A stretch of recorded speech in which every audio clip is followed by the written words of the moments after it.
পৃথিবীতে যে সভ্যতা বিনির্মাণ করা হয়, যে কালচার, যে ম্যানার্স এবং এটিকেট ডেভেলপ করা হয় প্ল্যান করে, লক্ষ্য করবেন আপনি, একটা নয়, হিসাব করে দেখবেন প্রায় সবগুলো কালচারই হলো কোরআন এবং হাদিস যা বলেছে তার উল্টো।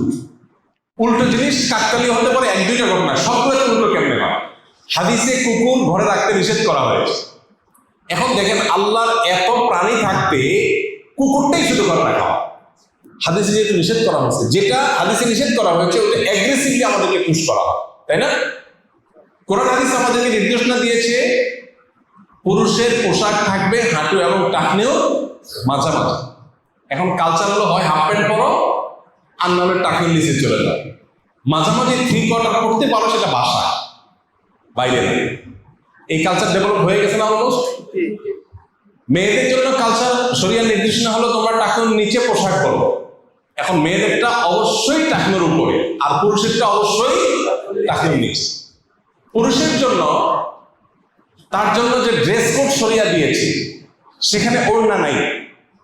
নারীর জন্য যে ড্রেস কোড দিয়েছে সেখানে কি আছে? ওড়না আছে। কোরআনে ওড়নার আলোচনা আছে। এখন দেখেন এই সময় আমাদের যে সমস্ত পাঞ্জাবির দোকানগুলো, শোরুমগুলো দেখা যাচ্ছে ডেভেলপ হয়েছে, ঈদের সময় পাঞ্জাবি বিক্রি হয়, খেয়াল করে দেখেন মেয়েদের আগে 3 পিস ছিল, এখন 2 পিস হয়ে গেছে। ওড়না নেই, ওড়না চলে গেছে কোথায়? পুরুষের পাঞ্জাবিকে। পাঞ্জাবির সাথে দেখবেন একটা কি দেয়? ওড়না দেয়।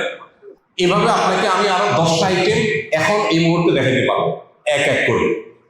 আপনি লক্ষ্য করলে দেখবেন কোরআন এবং হাদিস যেটা করতে বলেছে ওইটা ভায়োলেট করার জন্য, কোরআন হাদিস যেটা নিষেধ করেছে সেটা করার জন্য গোটা পৃথিবী উঠে পড়ে লেগেছে। এখান থেকেই শয়তানের যে লড়াই ইমানদারকে, মানুষকে জাহান্নামে নেওয়ার জন্য, সেটা বোঝা যায় পরিষ্কার।